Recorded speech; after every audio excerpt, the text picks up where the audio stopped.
Hello, folks. I'm just in the pre-production part of the show here. Thank you very much for joining me. I have a great guest today. One of my sponsors is for my website is Premier Gold Mines, and Premier Gold Mines is run by Ewan Downie, and Ewan Downie is on the show today to give us an update.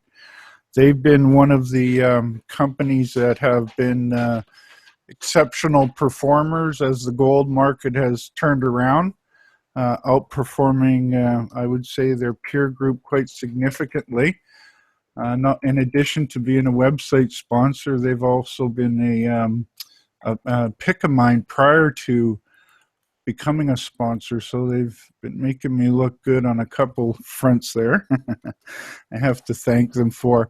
So I'm just about getting everything live here, folks, so we can get rolling with the show. I believe we are now live on my website, and so once that happens, we are good to go. And we are. Okay. So, on that note, I'm going to get started. Hello, everybody.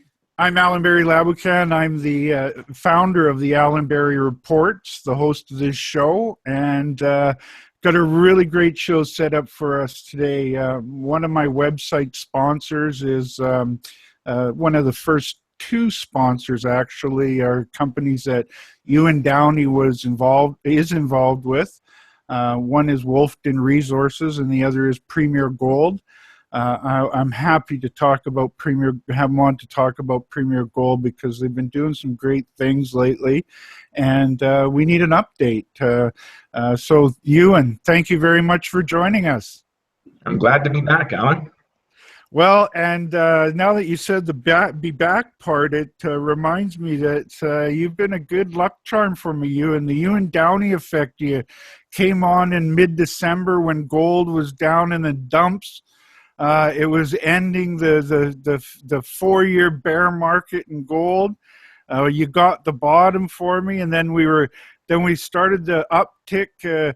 And the next time you came on, we were kind of at a sideways action again around 12.50. We got another boot up in the price. Each time I think it goes up about $100 or $150 after you come on a show, you, and you think you can do that for us again here?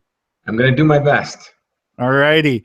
Well, yeah, it's been, we will talk about gold later, Ewan, because I do like your opinion on the industry and the gold price. So we'll talk about that later. But before I get started, I'm going to switch over to screen share, and I'm going to do my sponsor messages, and then I'll bring Ewan back in for the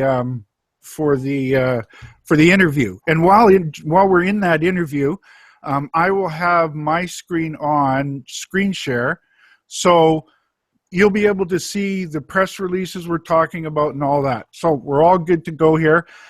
As you can see, this is the screen for the page for the shows, and you can see the first thing there is a link to ceo.ca. This is a very popular website for people that are chatting about mining stocks. I'm on there constantly. You can find me at Alan, just ALLAN, and I'm always talking about the mining stocks. You can talk to me about the show today or anything else. I have a great group of sponsors that include Nevada Exploration. Nevada Exploration is focused on gold in Nevada. They're using a unique exploration method to unlock Nevada's underexplored regions. Visit their website at nevadaexploration.com to do your homework. Their stock symbol is NGE, and they trade on the Venture Exchange. My next sponsor is Premier Gold Mines. Ewan runs Premier Gold Mines, so we're going to do an update on that, so I don't need to do the sponsor message today. Sirius Resources is another sponsor. They are gold focused. They're drilling a high-grade gold target that's called the Chichu gold project. It's in Quebec. It's located right next door to Goldcorp's Eleanor mine, and they are drilling a 10,000-meter program there right now and have recently acquired 100% interest in that project. Visit their website at Sirius, that's SIRIOS.com, to do your homework on them. A recent new sponsor is Tarku Resources. Tarku Resources is a grassroots gold exploration company in Quebec. They have a project near a mine that where there's a road being built to open up the mining region near Quebec's first diamond mine. I've had a chance to look at their geophysics and their geological work. I like this grassroots company, and they have a tiny market valuation. Visit their website at tarkuresources.com. That's TARKU resources.com. West Red Lake Gold Mines is another website sponsor. They're focused on gold. They're drilling the high-grade gold target, the Hinge Zone in Red Lake, Ontario. Goldcorp is their partner. They own 60%. Goldcorp owns 50%. Visit their website at westredlakegold.com. And my final sponsor is Wolfden Resources. Wolfden is base metal focused. They have a discovery of high-grade nickel and copper near Snow Lake, Manitoba. Currently drilling on another project called Nickel Island in Manitoba, and have recently done a deal to spin off a non-core asset, which will help them with some exploration funding. Their website is wolfdenresources.com. On that note, Ewan, thanks for sitting through my my website sponsors. Considering a couple you're associated with, I'm sure it wasn't too bad. Yeah, it could have been worse. Thanks, Ewan. Okay, so let's get right into gold, Premier Gold. I've always say when I talk about you as a sponsor, Ewan, that Premier Gold Mines has an enviable portfolio of projects from exploration through to production with partners like Barrick, Goldcorp, and Centerra. And you recently made that enviable portfolio even more enviable, in my opinion, with a new acquisition. Why don't you tell the audience about that new acquisition while I pull up the news release? Our new acquisition is it's expected to close at the beginning of October. It's the Mercedes mine from Yamana. And what we liked about what we've been looking for our company is an asset that has long-term mine potential, good upside, and something that was already in production, and a lot of the bugs worked out of it, so to speak. And we've been looking at several opportunities over the past couple of years, and recently we're able to work out a deal with Yamana to acquire the Mercedes mine, which does about 80 to 85,000 ounces a year currently. We're hoping under Premier stewardship that we'll be able to bump that up in the coming years, both from advancing other deposits on the property and or hopefully exploration and discovery success. Well, you know, Ewan, when you guys announced this news release, and by the way, it's up on the or it's up when people are viewing the screen now, and they can see the guts of the information there. But when you first announced it, Ewan, I looked at the numbers and I looked at the resource, and I thought, yeah, that looks great for the next 4 or 5 years. But knowing Ewan, Ewan's always looking to enhance these projects when you get involved with them, and that was sort of what piqued my interest right away. Ewan, what's the story on the exploration side of it? First of all, you know, 120. Do I have my numbers right? 120,000 ounces from this project a year? No, it's 80 to 90,000 ounces right now. It has produced up to 120. Okay. Production for about 5 years. And has about an additional 4 years of reserves on the books, but there is a significant resource that could add several years to mining. Yamana is actually in the process of upgrading a couple of those zones to move into the mine plan that will add years. But there's also, owing to the downturn we've seen since this mine was put in production, the exploration for new deposits, so to speak, in the area has been essentially just shut off for the past couple of years. So we think the upside along the trends where the existing mines are, which are completely untested, have really good potential to become future mines. And actually, in the current drill program, Yamana has recently intersected an intercept of 88 grams gold in a new area that will be sure to focus on early on. Hold on, Ewan. 80 grams gold. Okay, where is this in relation to the reserves and the resources? Is it stepping out? Is it under what's known? Can you comment on that? Yeah, and the Rio Target right now, they are drilling off an open pit zone, which we will continue to drill off. It's not large, but there is an open pit horizon. So the Rio Oro target that you see on that image, sort of central there, KDO in that area, and it's close to an existing operation where they intersected a high-grade epithermal vein with some intercepts at depth that's currently being worked up, but they're also drilling off an open pit target. And so right around where I have my pointer pointed at that red zone, that's the resource, right? Yeah, that's the area where they're drilling this this new open pit and underground target, and they're only carrying about 40,000 ounces in reserves currently. So we think there's substantial upside to add to that based on the current drilling. But and is it all sort of controlled along that fault there, Ewan?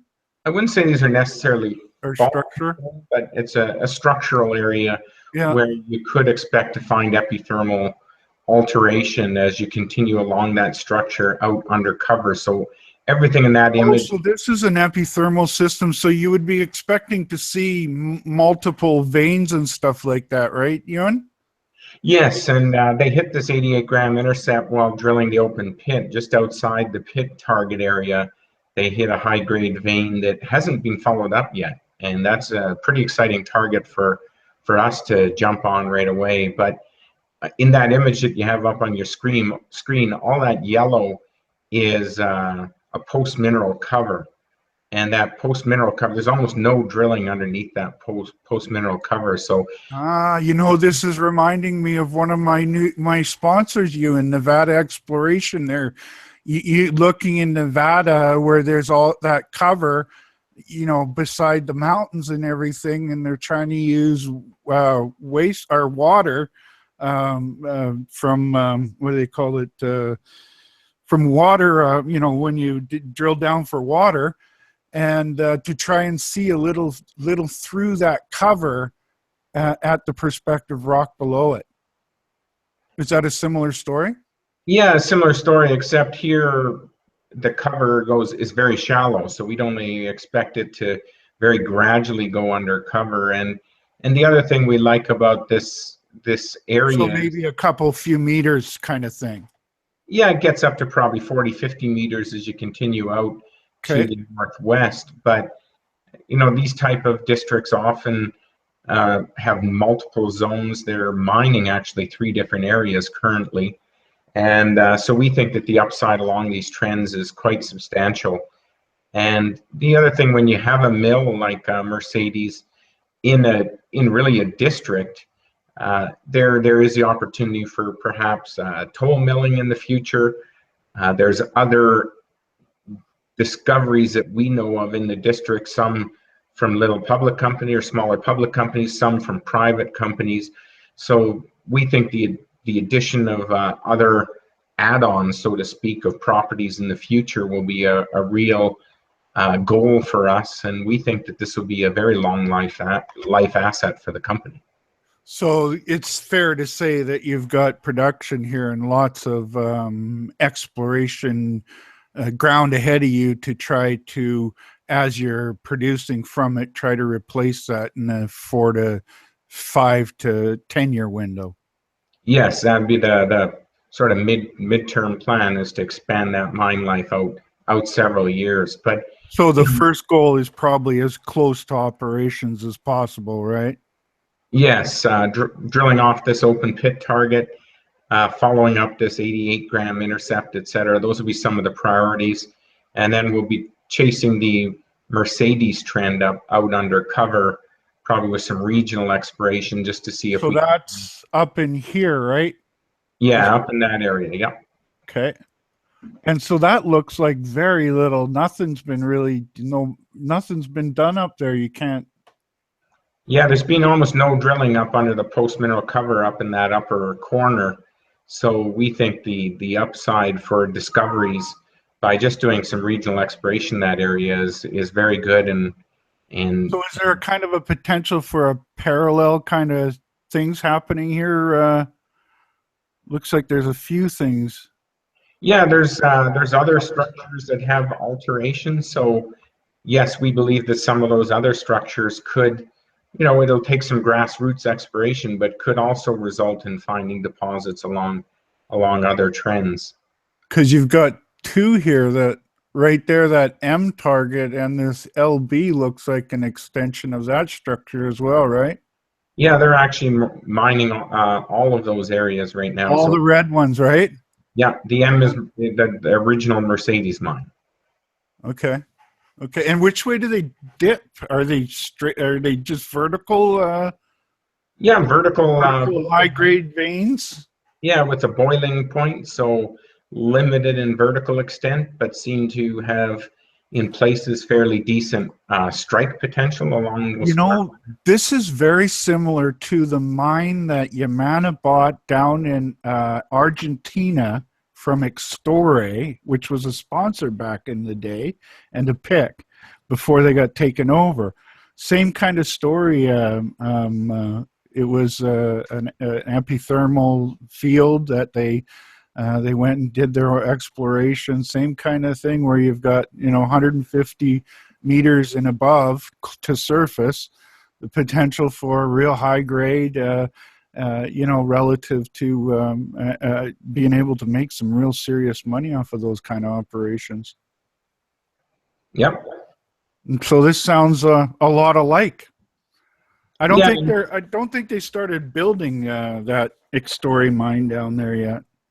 Yeah, I'm not sure, but this is a property being Yamana's smallest mine in their portfolio, and being their only Mexican operation was maybe a little stranded in their portfolio. So well, now that brings up a really interesting point, Ewan, that I would like to talk to you about, because I've seen some trends that have been developing for years, and then I see some that are happening currently. The long-term one is that we don't, because of all the mergers and acquisitions in the last bull market, they basically decimated the middle tier of the sector, which creates a great deal of opportunity. And as we've seen a new start to a new bull market in gold, I'm seeing that the money is focused on quality projects first, which makes me happy, and it's becoming clearer to the people putting their money into the mining sector how much we need exploration. yes, you even see companies like Goldcorp really slashing their sort of greenfields exploration in the company, and that can be a big mistake, because it's the best value that you get for your money, rather than having to go out and spend hundreds of millions buying something, is if you can find your own and develop that, or buy something like this and enhance it, and it puts you up into the over 100,000 ounce production category with your other operations, and kind of fills you in until things move along further at the Hard Rock deposit. Yeah, we're in a pretty fortunate position that we're expecting to have this year and into next year our two mines, this and South Arturo, running. But in the background, we're advancing the permitting for both Hard Rock and McCoy Cove. And we're going to have the feasibility study for Hard Rock out this year. We're expecting that to be quite positive. And then we're also advancing McCoy Cove such that in the coming year or so, we may be actually going underground for advanced exploration. So Not only do we have the South Arturo and Mercedes, we're hoping over the coming years we'll bring on both McCoy Cove and Hard Rock, which would make us a fairly significant producing company. So what we call our 2020 plan, where we want to be in 2020, we're not trying to run our company that, hey, maybe next week we'll have a hot hole. We're looking at the future for this company, where we want to be in several years, and we want to be seen as the top quality, high margin, mid-tier producer that you'll find in the market. And Ewan, we both know there's very few that fit into that category. So by moving into that category, you almost have carte blanche opportunities. I don't want to say it quite that simply, but it is pretty much that simple, isn't it? Yeah, well, there's several others. We sort of used the strategy that Agnico had to grow itself from being a penny stock to where they are today. And a couple of years ago, we put our plan in place, how we want to grow our company over the next several years, with Ebe Shirkus, who was was our chairman at the time, and he was instrumental in the changeover from Agnico being a small non-producer to where it is today. And we're employing a similar strategy that they had, and it's just acquire the right assets, and not all of them have to be in production today, but have a portfolio or a pipeline of projects that you can look at and say, well, these guys are going to have a good pathway to 4 or 5 operations from internal projects, not from having to go buy something every year. Right. So you're using the drill rig to enhance these things. And, I want to get back to that middle tier thing a bit, Ewan, because I really, now that you are getting closer and closer to that, every time we seem to have an interview, you bring a new rabbit out of the hat. My audience, as always, you can probably note when you see anybody go on an interview, the audience always wants to ask you those uncomfortable questions, and I don't want to put you under any pressure here, and I understand where you are, Ewan, but I think I might have framed this in a way that asks the questions that investors want to hear, and I think you even kind of said it in your presentation there. When you're talking about years 2020 and stuff like that, that doesn't sound to me like a company that's sort of trying to build itself into a M&A target. It looks a lot more like on your wish list is to build that middle tier company that does get to go into that under covered or under, not enough companies in that sector. I'll just throw that at you there, Ewan, and see the best way for you to answer that question. Don't worry, I won't be doing no gotcha follow-ups.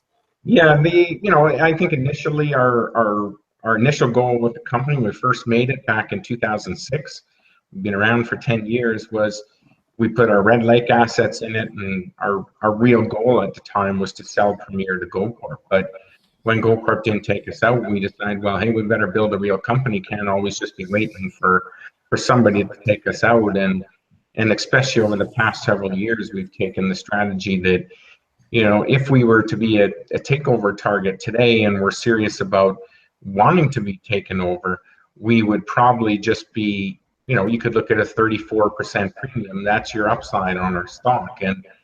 And if you look at the companies, that we emulate and that we're looking to use as our target companies, those would be companies like Silver Standard. They trade at $20.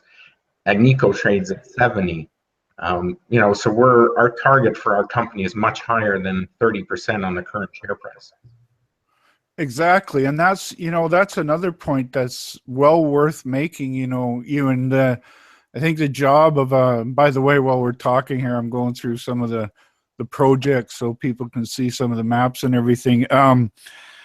Your job is to, as someone who runs a company, is to enhance the shareholder value. And I agree. I don't really see how taking a 30% or 20% or 10% pop in the stock on what it's, currently trading at really is that much of enhancing when you're building a portfolio here that,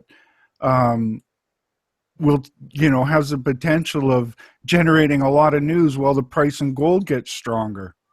Yeah, and with a portfolio like ours, we often struggle when we read analyst reports, et cetera, that some of the analyst reports we think put too much emphasis on a single property. And if you look at our portfolio, we're active on 6 projects right now. And if you look at some of the valuations for South Arturo out there, not much value is really being attributed to South Arturo, which is our first producing asset. We just started August 1st was the first ore going into the mill. We expect it to be a huge cash flow generator for the company over the next year or so as we mine this deposit out with Barrick.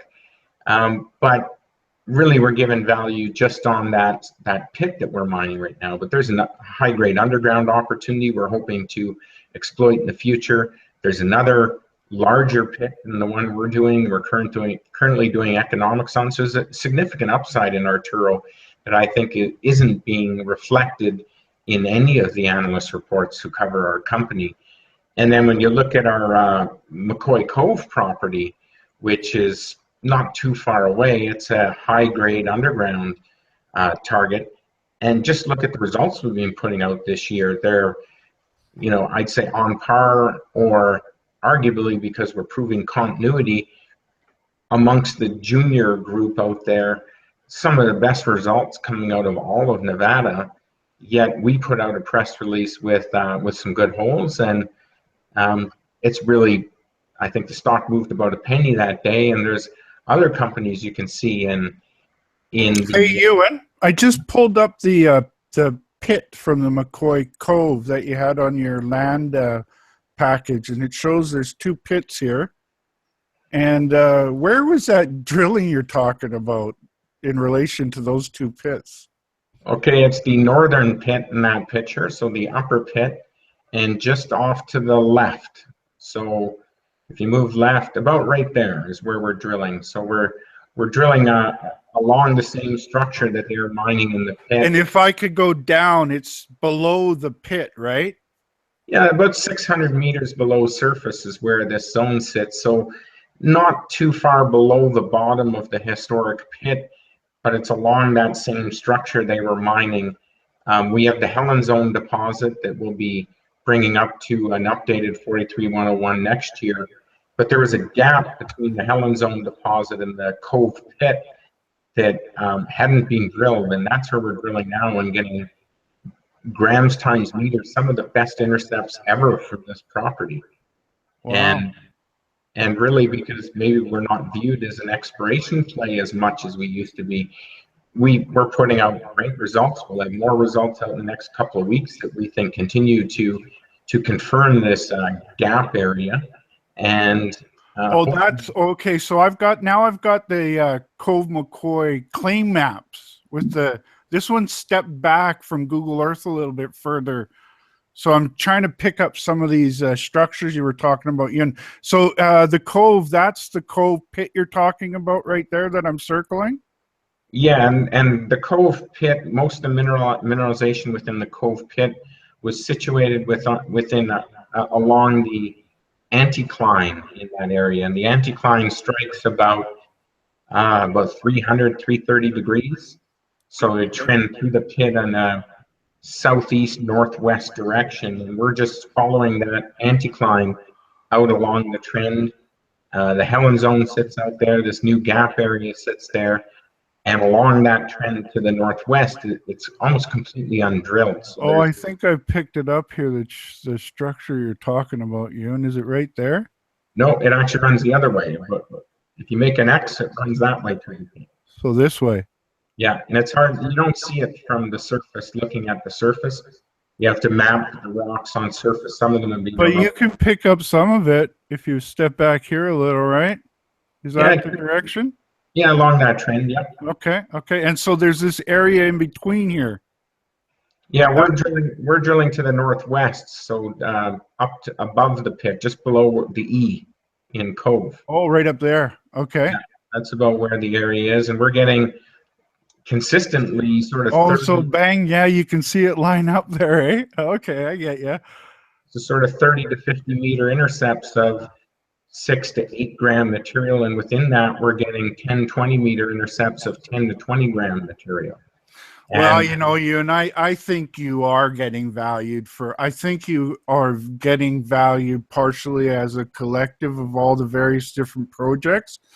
And I think that as a group, that's why I always highlight when I talk about you guys is this enviable portfolio of projects thing. I always want to get across to people. It's, I mean, I'm just clicking through here and you can see there's South Arturo. We talked about that. You didn't even talk about the development that well, you touched on it earlier, the development at Trans Canada. On the exploration front, you've got Rahill Bonanza, which is, arguably maybe one of the best situated pieces of ground to look for high grade gold in the world, with a tram going through it, and your partner is Goldcorp. McCoy Cove, we talked about then there's Hasaga. This is why I can confidently make that comment, Ewan, about you guys. yeah, it's been a strategy we've had is never say that the single property you have is the best one in the world. There can always be something better. So we're constantly on the lookout for good opportunities, and we're doing a bit of small exploration on properties that don't even show up on our website, hoping to make internal discoveries that could become our properties of the future. Now, I want to quickly run back to the news because, again, a lot of these things you pull out of your hat, Ewan, and it really surprises me pleasantly. But for example, the Mercedes acquisition. But what I found equally as impressive was the method that you go about funding it. I've just pulled that news release up. The guts of the key points of how you've done it, partially with streaming. It's it's an excellent way to get the cash to do the acquisition. Why don't you tell us about that, Ewan? One of the conditions for us to bring this deal across the line with Yamana was that it had to be a guaranteed finance opportunity, or guaranteed finance acquisition. And being a so-called junior with our first production just coming on, we don't have 140 million sitting in our back pocket. So, although you do have a big chunk of cash sitting in your pockets. Yeah, well, it's been shrinking as we're building Arturo, but it'll grow this year and should grow significantly next year. So our cash coming in will be very strong over the next 12 months from that operation. But you wanted to finance this on a sort of standalone basis, not have to go into your treasury or your cash flow to fund this. Yeah, we're not too far. We were concerned about dilution, so we didn't just want to do a huge equity raise and add a ton of shares to our register. We were a bit concerned on the number of shares we put out for this acquisition. So we looked at other different structures, a prepay, a stream, help to put up a lot of the money required to do this, and we added to our existing debt we have with Orion to facilitate all the money required to make this acquisition. So the 42 million is you're getting paid for future production of gold, and that goes to Orion. And then there's a silver stream generated from it as well. Yes. That's a really cool way to do that, Ewan. You don't have to put out. You just got to give up a small. Is it a small portion of your production for a little while? Yes, the 2,400 ounces a quarter. Obviously, it's producing about 20,000 ounces a quarter. So it's about just over 10% of the gold per quarter we have to deliver. And then the silver stream, it's 50% initially, going 60, 70, and after we deliver. Now, when you deliver that, you get that, you give, they, so it's a set amount that they get each quarter. I got it. Okay, 24.50. So it's not, and you sell it to them at the going price, right? Or is it a set price? That was a prepay. So we deliver it to them. They're paying 42 million for 20. I got it. Yeah, and we can pay 4 of those interest payments with shares if we wanted to. But the silver of this operation only makes up about 5% of the revenue. So the silver is a very minor component of the mine. So it's a secondary metal. It's not it's not 50-50 in revenue, which would be pretty taxing on the operation. So we use the non-core metal to help finance the acquisition. Okay, and then the rest of the money is through the secured facility with Orion, and it's paying interest at 6%. That's stuck. It's not moving, right? So if interest rates were to go up, it stays there. Yeah, it's a stuck 6% that we have with them for this facility. And then Orion's also taking down equity in the company. So at the end of this transaction, Orion could be about an 8% shareholder with their existing piece. So they'll be one of our largest shareholders. Wow, that's a very, I think it's a very unique way of, well, I'm sure others are doing similar kind of things, but not a lot, Ewan? No, I think a lot of companies are looking at the structure we put in place with Orion earlier this year, which is sort of a financial partner and trying to get similar arrangements with either Orion or other of these funds that are offering this type of financing. And if successful on this one, and in the business sense, and they also are a shareholder, so it stands to reason that it sets things up for the future as well, right? Yes, it does. Yeah. Okay, so perfect. I think that gives us a pretty good rundown on everything what's going on with Premier. Ewan, I'd be remiss if I didn't talk to you a little bit about the gold industry. We always seem to enjoy a chat about that, and let's talk a little bit about gold itself as well. I brought up some key points earlier about the industry that I think I'm seeing play out here, Ewan. One is the lack of exploration, the hollowed out middle tier of the gold space. I think these are key fundamental trends that won't change anytime soon, maybe for a generation.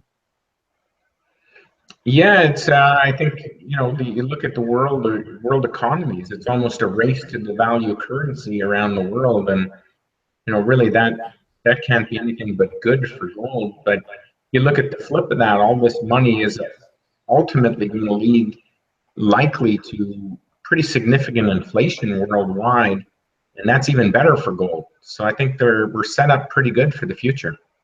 I've actually said, and some people think I'm being a smart aleck, but almost every indicator I'm looking at, it's heads gold wins, tails gold wins. Yeah, and I think you even look at the U.S. election. What's going on down in the U.S. I think either one of the candidates get in, it's going to be viewed as maybe a positive for gold. So once again, it's good. Yeah, well, we're looking at a one-year trend here, Ewan, and as I was saying, this is about when you came in one time. This is about when you came in another time. So why I've gained a lot of attention for my reports is right around here I started coming out with reports, and I was predicting that what we had seen up to here is what you call a cup formation, and it was after we had gone through about 4 years of down like this. And then we hit this. And then late in the year 2015 and early in the new year, we started to see gold moving up while the stock market was moving down, currencies were getting pummeled. So I put out a report that what I thought we were seeing here was a cup formation, and that we would see the finish of the right side of the cup, some sideways action, another bullish move for the latter half of the year. My number was 1350 to 1400 at the beginning of the year. The only thing I've changed since then, Ewan, is that I now think we finished the year at higher than 1400. So I'm really hopeful that Ewan Downie effect kicks in here one time more before the end of the year. Yeah, so do I. Love to see it up at 14, especially really helps. Every dollar helps with the operation at South Arturo. And obviously Mercedes. So the higher gold goes, the better the margins on the mine. You know, the other nice thing I'm seeing, that why I'm so confident about what I'm seeing and making these comments, Ewan, is that if you notice that this isn't overly volatile, this move for gold. You know, generally when we see a good move in gold, it'll be very sawtooth, up big, down big, up big, down big. The ups are higher than the downs, but there's still a lot of volatility into it. Whereas this is more of a fundamental kind of move in a stock chart. This is not with a bunch of those big spikes in and out all the time. Yes, we still get our spikes in gold, but generally speaking, it's been a trend that I think has a lot of legs to it, Ewan. Yeah, I agree. And you're planning for it, aren't you? Yes, that's why we're out buying assets and building assets.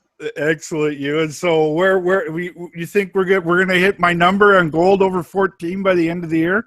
Yeah, I'm agreeing with you. We'll see it break 14 this year, probably somewhere in the early fourth quarter is my guess. Oh, I forgot the point I wanted to make by that less volatility. I think that's better for the gold market, don't you, Ewan? Where we're not seeing these, $150 moves up, $75 moves down, 150 move up. You know what I mean?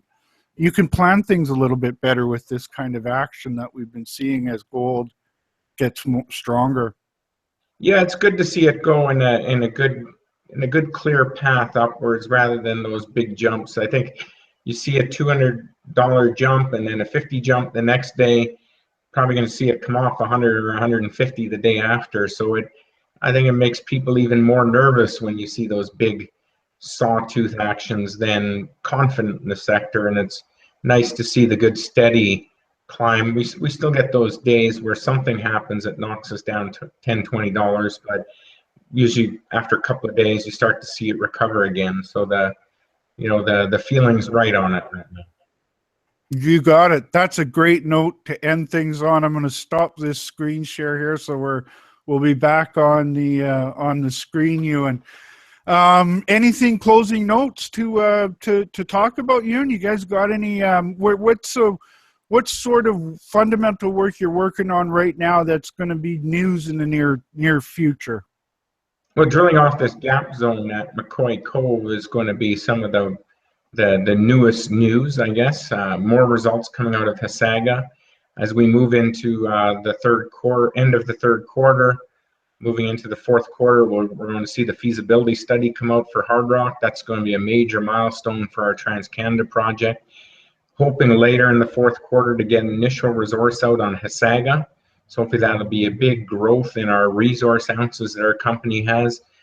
Early next year would be the resource for McCoy Cove, including this new gap zone. We think that'll be another pretty major addition in ounces. So we're not only growing production, our company, we're growing resources aggressively too. And we expect next year to be just as big of a solid of explorer as well, even though we've now moved into the producer field. So we're not a producer that's going to say, hey, we're making this much cash, but stop all exploration to make yourselves look better. Exploration will remain a big focus for Premier. You know, as you were talking earlier, Ewan, and it really struck me that, you're building this company the way that gold mining companies used to be built, from exploration to we find something good, we start being a producer. You've been able to leverage those moves along the way, and I've been able to be along for the ride since 2005 with you, and I was thinking about that earlier, and it's been really exciting, and I'm really pumped about where things are going for Premier.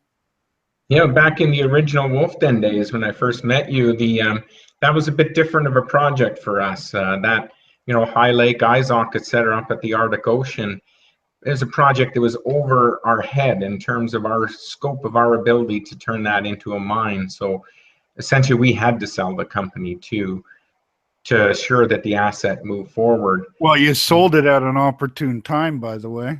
Yeah, good time, but we spun out the gold assets into Premier before doing so, and Premier's now worth significantly more than we sold Wolf Den for, and I believe you were a shareholder when it sold, or when we did the spin out in Me 06. and my mom.